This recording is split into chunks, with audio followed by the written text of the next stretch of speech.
Namaste and welcome to another live stream coming from my bedroom. And it is Sunday, the 16th of September at 7:30 a.m. actually, 7:30 on the dot. How's that, eh? And of course, had I not injured myself last week, I would be out on the bicycle right about now doing a live stream from the bicycle, but I don't have that luxury at the moment. So I am still in recuperation mode, lying in bed with my moon boot on and going quite well on day 4 since the accident. Actually going very well because I haven't had any painkillers for 3 days, and I feel in very, very good spirits. Probably helped by the fact that I've been so well looked after. That doesn't go astray. So the topic I wanted to share with you this morning, which would have been a topic I would have done had I been out riding the bicycle, but I'll do it from home, is vegan food activism, which is a great way to introduce pre-vegans to compassionate choices. Now, you know, there's many different forms of activism, and of course there's some very, very very out there forms of activism, you know, quite prominent forms of activism, and some that are quite well known. And thank you, Sarah, for joining me. And there are some forms of activism that are quite subtle as well. And I think vegan food activism fits into that category. It's subtle, but it's exceptionally powerful. You may note while I do this live stream from my bedroom that I'm often looking up away from the camera. That's because I have a very good view out the window of the beautiful area that I live in. Morning, Robert. Thank you for watching. The wonderful thing about vegan food activism is that, you know, eating food obviously is something that all of us do at least 3 times a day. And it's something that just about every single person that you speak to is so powerfully tied into the taste of food, so much so that it's one of the main reasons why people pre-vegans say, "Oh, I can never go vegan because, you know, I'd miss my meat and my cheese and my dairy," and, you know, they always put "my" in front of it as if they own it. So, you know, people are so tied into the taste of food that they use that as a justification to continue supporting the cruelty of the animals that they're eating. So, you know, knowing this and knowing that, you know, everybody eats and everybody eats many times a day, and everybody is addicted to food, and just about everybody I've met says, you know, I love eating, or, you know, I love food or whatever. Oh, thank you, Sarah. I look bright and happy. I do feel pretty bright and happy. My ankle is a little bit sore on one side, but I've got to say, considering I haven't had painkillers for 3 days, I do feel pretty good, and I'm hobbling around on my crutches around the house a little bit, and still haven't been outside the house since Wednesday night, since the accident. But yeah, I might venture outside onto the veranda at some stage. But anyway, so we've got, you know, one of the things that comes up that I notice a lot, and I've discussed this with some of my friends, is on the different vegan forums, you'll see from time to time people saying, "Oh, you know, we've got our family, we want to take them out to a restaurant. Can you suggest a restaurant?" They often get people on vegan forums suggesting a restaurant that will cater to both vegans and their non-vegan family. And myself and some of my friends get quite frustrated at the attitude that some vegans are using with this, in that here is an amazing opportunity to use vegan food activism to win your pre-vegan friends and family into a compassionate lifestyle. And it's being wasted by so many people because they go looking for a restaurant that still has you know, death in it, still has products of the industries of death there. And instead of using it as a wonderful opportunity to awaken a pre-vegan to the possibility of a compassionate lifestyle through their food choices. Robert says, I had nothing but support in cheering me on changing my eating habits. My PT is vegan and she's cheering me on. Hope you are okay. Thank you. Thank you, Robert. Yes, that's a good comment. And yes, I am relatively okay, all things considered. So what I personally, what I find frustrating, and it's not just me, it's echoed by a few of my friends who have commented to me multiple times about this subject. Some of my friends get really frustrated about this opportunity that we as vegans have to educate through vegan food activism our friends towards a compassionate lifestyle, towards all the wonderful alternative foods that they can be eating that are better for their health, better for the animals, obviously, because it's not killing the animals, better for the environment. All this opportunity when they take their friends and family out to take them to a fully vegan restaurant so that they are eating vegan food rather than, you know, asking on a forum and saying, oh, you know, what sort of vegan place can we go to that serves vegan and omni food? It's such a wasted opportunity to take anyone to a non-fully vegan restaurant if they're not vegans themselves and give them this opportunity. You know, you have to be, sometimes you have to be clever. Sometimes you have to use everything to your advantage in order to win people over. And so sometimes you have to be a little bit clever in the way that you word things, the way that you approach it, especially if you know your friends or family are going to be a little bit hesitant or whatever.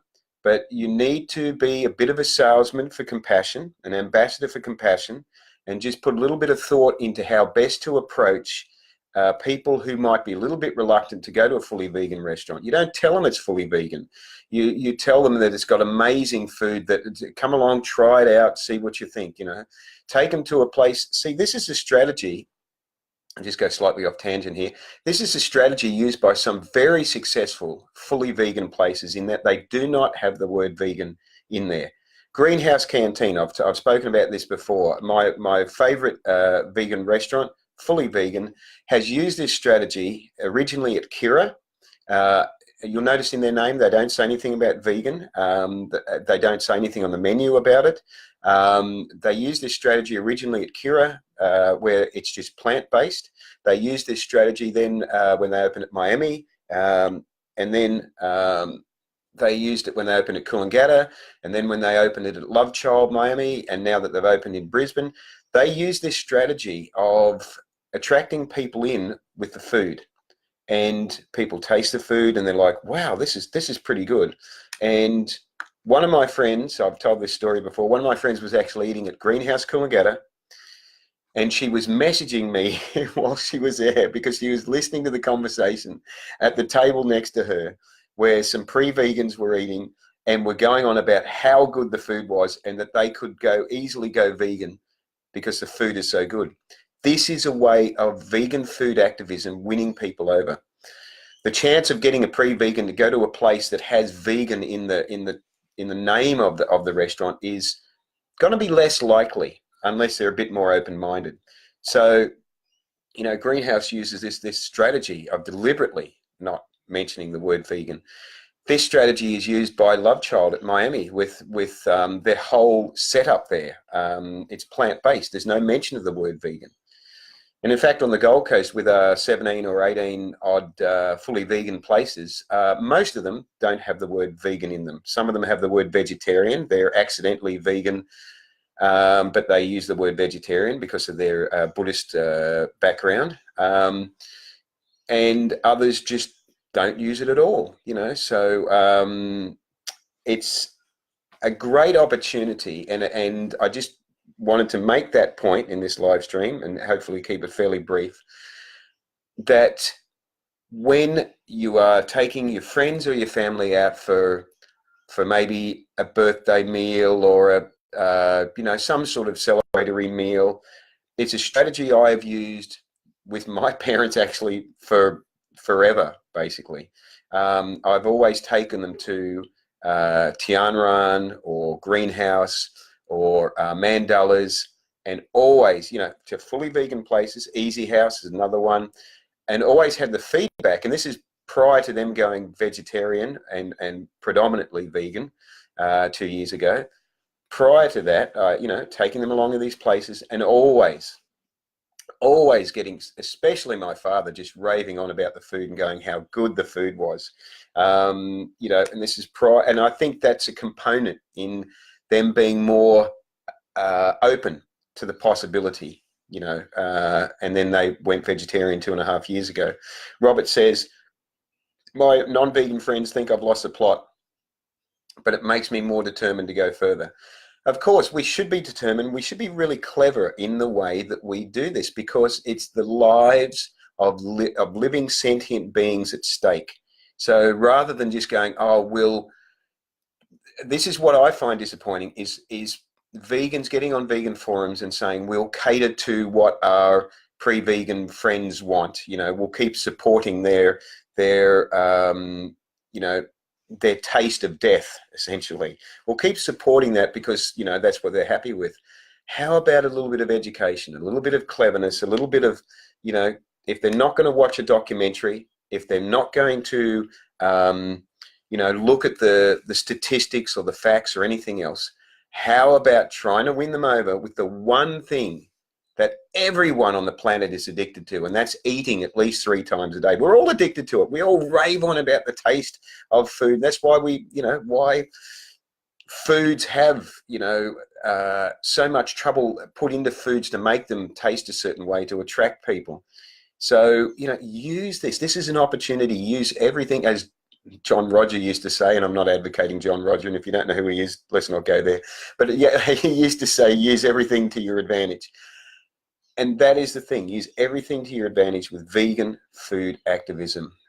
Use it as an opportunity, you know, look in your area for a fully vegan place that you can take your friends, your family to, that's, you know, it's a subtle sort of opportunity. So that the next time when somebody comes on a forum, for instance, and says, oh, look, you know, I've got some Omni friends, can you recommend a place that serves vegans and Omnis? It's like, well, just recommend a fully vegan place. They serve everyone.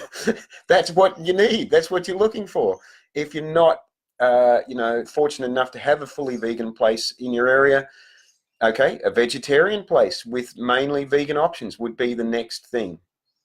That's a strategy I've used for years. That's a strategy that some of my friends use to just, you know, steer them in this right direction and let them taste the goodness. Let them come away from the meal going, geez, that was good. What was that? That was what? You know, and you tell them, they're like, wow, geez, that's not bad. Remember, this is the actual way that my dad and my mum went vegetarian, mostly vegan, 2.5 years ago, was through vegan food activism. In their late 70s, my dad is now 80, my mum is 78. In their late 70s, that this was the way, and it's a good story if you haven't heard it, so I'll finish up with this story. This is the way that they changed, simply through taste. And then, of course, later with my dad saying, well, I've always been an animal lover, so, you know, but simply by my mum giving my dad vegan pepperoni pizza without telling him what it was. And he loved it so much, he said that was the best pepperoni pizza he'd ever had. My mum didn't tell him what it was. It was Feed the Earthlings frozen pepperoni pizza. So she gave that to him for a couple of nights, and then she started making her shepherd's pie, a vegetarian version of her shepherd's pie. And then she just changed his meals over. Did not tell him. By the time that he knew, he was eating vegetarian and wasn't missing the meat. So, you know, because he loved the taste of it. This is the winning thing. Get them hooked with the taste of it, and then the animals are benefiting. They are benefiting.